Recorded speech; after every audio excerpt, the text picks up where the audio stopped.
diberikan penghargaan kepada Bupati.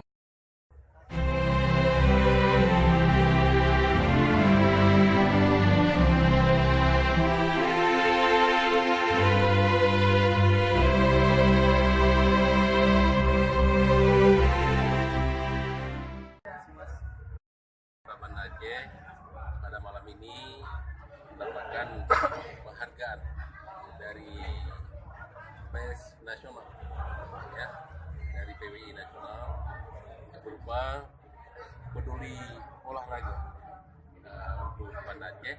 Tentu ini adalah menjadi motivasi dan saya mengucapkan terima kasih atas penilaian yang diberikan kepada pemerintah Kota Banda Aceh, karena memang Banda Aceh ini adalah ibu kota provinsi yang di dalam tahun 2024 nanti sebagai tuan rumah PON, ya. Jadi tepat sekali, jadi membuat dengan mendapatkan penghargaan ini, mendapatkan anugerah ini, secara otomatis kami juga menjadi motivasi bagi kami untuk memperkuat cabang olahraga dan juga memperkokoh persiapan dalam menghadapi PON 2024 nanti.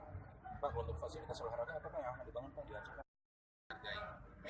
Jadi dengan adanya penghargaan tentu ini merasa bahwa apa yang saya kerjakan itu ada yang nilai dan ada penghargaan yang akhirnya hasilnya itu pada malam ini kita dapatkan, dan ini tentunya menjadi motivasi dalam rangka meningkatkan prestasi olahraga di Kota Banda Aceh khususnya di masa yang akan datang.